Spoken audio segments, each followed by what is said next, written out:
Telugu capital భక్తి టీవీకి స్వాగతం సుస్వాగతం. నేను శ్రీలక్ష్మి. ఈరోజు మనతో సంస్కృత పండితురాలు, గోల్డ్ మెడలిస్ట్, కవయిత్రి, రచయిత్రి, ప్రముఖ ఆధ్యాత్మికవేత్త డాక్టర్ శ్రీమతి కుప్ప విజయశ్రీ గారు మనతో ఉన్నారు. విజయశ్రీ గారు నమస్కారం అండి. నమస్కారం శ్రీలక్ష్మి గారు. విజయశ్రీ గారు మూక కవి ప్రణీత మూక పంచశతి గురించి చాలా చక్కగా వివరిస్తున్నారు. ఆయన కళ్ళతో చూశాడు, మాకు కళ్ళకు కట్టినట్టు చెప్తున్నారు. ఈరోజు మాకు ఏ విషయం, ఏ శ్లోకమో, ఏ వివరమో, ఏమి వివరిస్తారో చెప్పండి. మనము 40 శ్లోకాలు పూర్తి చేసుకున్నాం శ్రీలక్ష్మి గారు.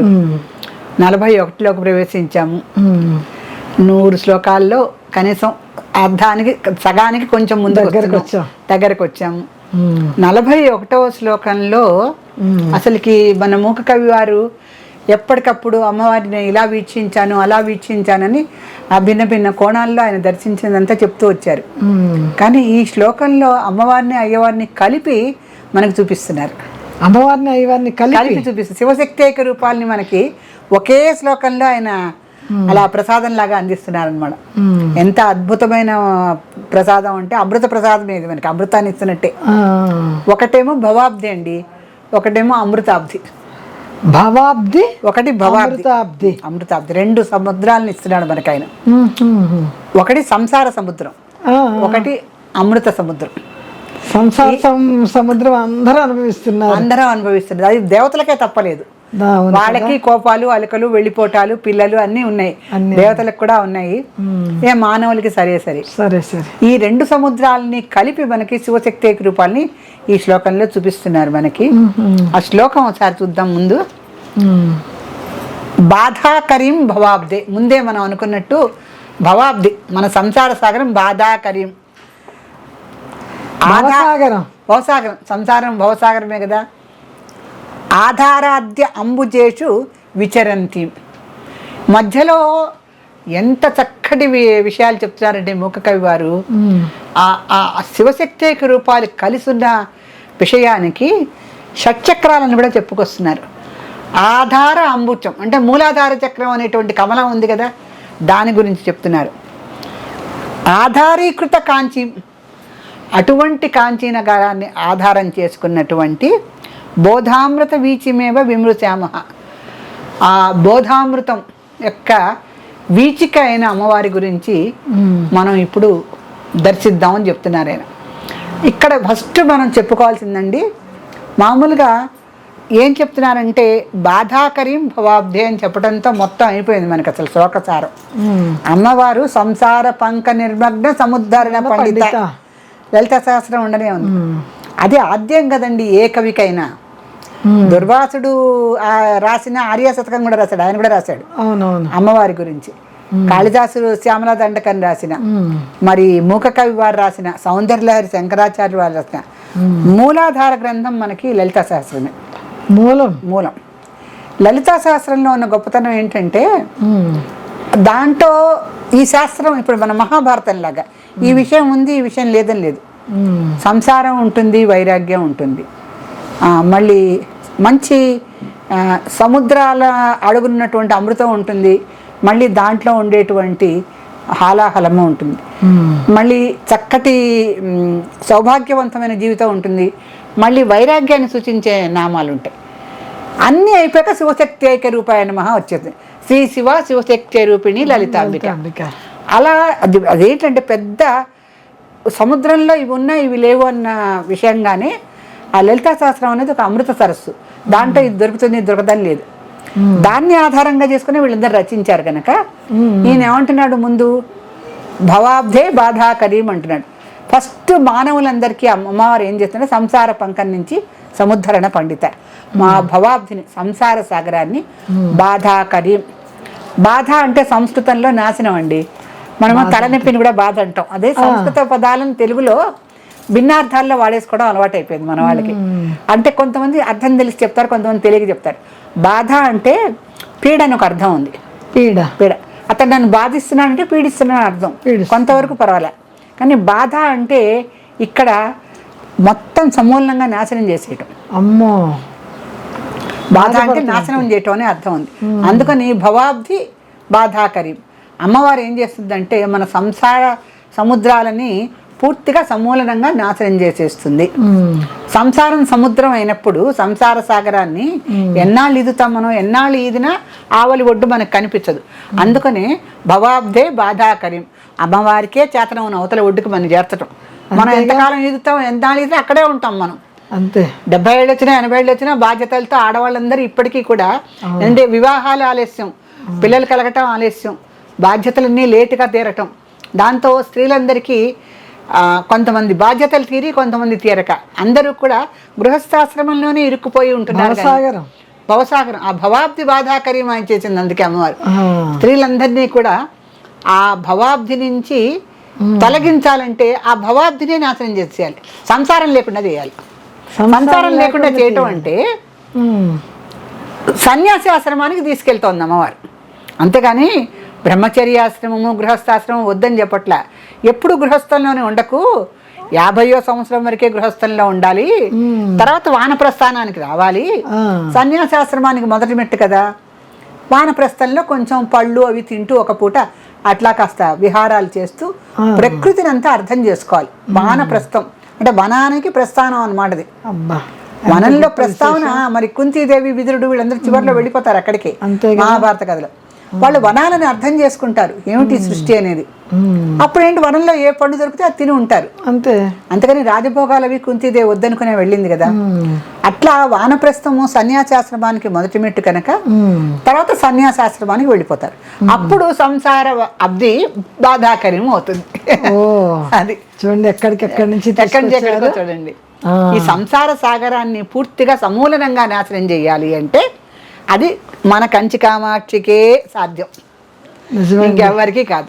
అందులో మూక పంచసతి పారాయణ చేసుకుంటూ ఉంటే మనం కూడా మన సంసారాలు చక్కబడి మన అవసరం వాళ్ళకి లేకుండా ప్రశాంతమైన జీవనంతో అందరికీ సంసార సాగరాన్ని దాటి అవతల ఒడ్డుకి వెళ్ళటానికి ఒక మార్గం కనిపిస్తుంది. కనీసం అమ్మ ఇలా వెళ్తే మనం ఈ సంసారం విషయాల నుంచి బయటపడి ఆ కామాక్షి దేవి యొక్క సేవ చేసుకోవచ్చు మనం అనేటువంటి ఒక దారి కనిపిస్తుంది. ఒక పారాయణ కూర్చొని ప్రశాంతంగా పారాయణ చేసుకుంటే నామపారాయణే కదండి, కలియుగంలో కదండి.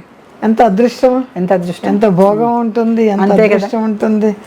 ఎంతసేపు ఆ సంసారంలో పడి కొట్టుకుంటా అందులోనే మూలుగుతా ఉంటే ఏడు జీవితం ఏముందండి. అందుకే పాప అమ్మవారు మన స్త్రీల పట్ల ఆవిడ యాదేవి సర్వభూతేషు స్త్రీ రూపేణ సంస్థిత కనుక ఆవిడ స్త్రీలందరికీ కూడా భవాబ్ది బాధాకరీం అని చెప్పింది.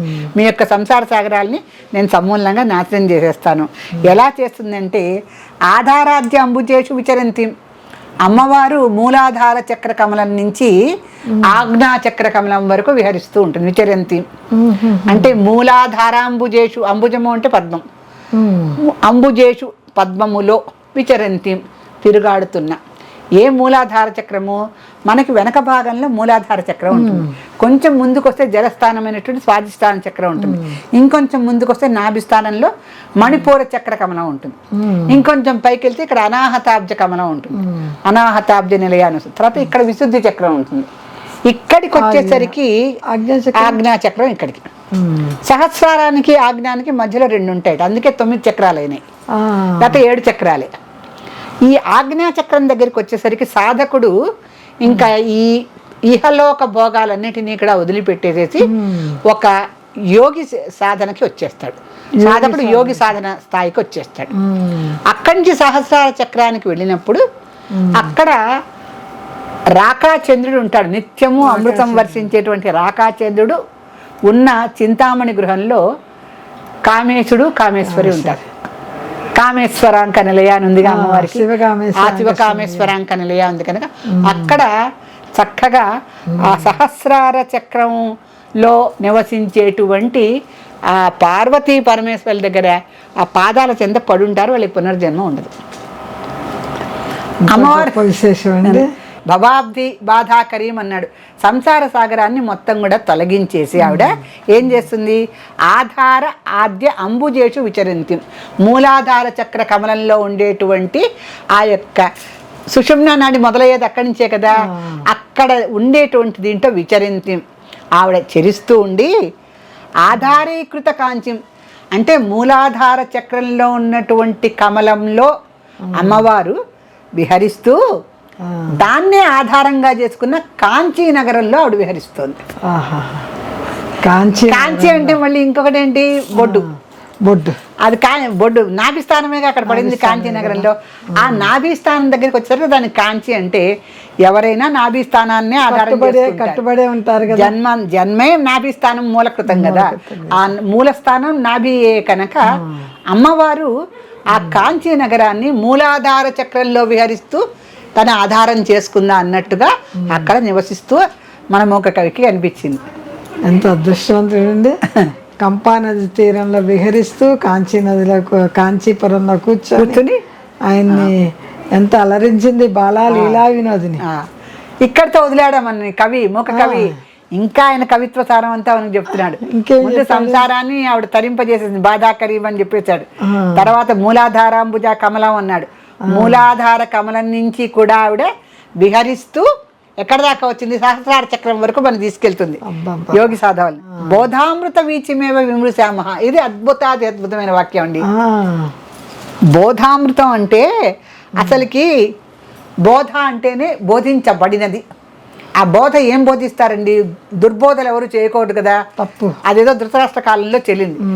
అందరూ కూడా చక్కటి జ్ఞానబోధే చెయ్యాలి. అమ్మవారు జ్ఞానబోధ చేసేటువంటి సముద్రము పైన వీచికలాగా తిరుగుతూ ఉంటాయి. ఏమి అద్భుతమైన కవిత్వం అండి అసలుకి. ఏం కవిత్వం అండి ఇది అసలుకి. ఎంతకని మనం ఊహా పటిమని పెంచుకుంటాం. అంతనే అయ్యవారు మన మహాశివుడు జ్ఞానామృతం అంట. ఆయన జ్ఞానామృతం. మరి శివుడు కదా, మహాశివుడయ్యే. జ్ఞానమే ఆయన, వాక్యే ఆయన. ఓం నమ శివాయ కదా ముందు, ఇంకే శబ్దం ఉంది మనకి. ఓం నమ శివాయతోనే మన విద్యాభ్యాసం, మన జీవితం మొదలు. అందుకే ఆయన జ్ఞాన సముద్రం. బోధామృత సరస్వం చెప్తున్నాడు ఇక్కడ.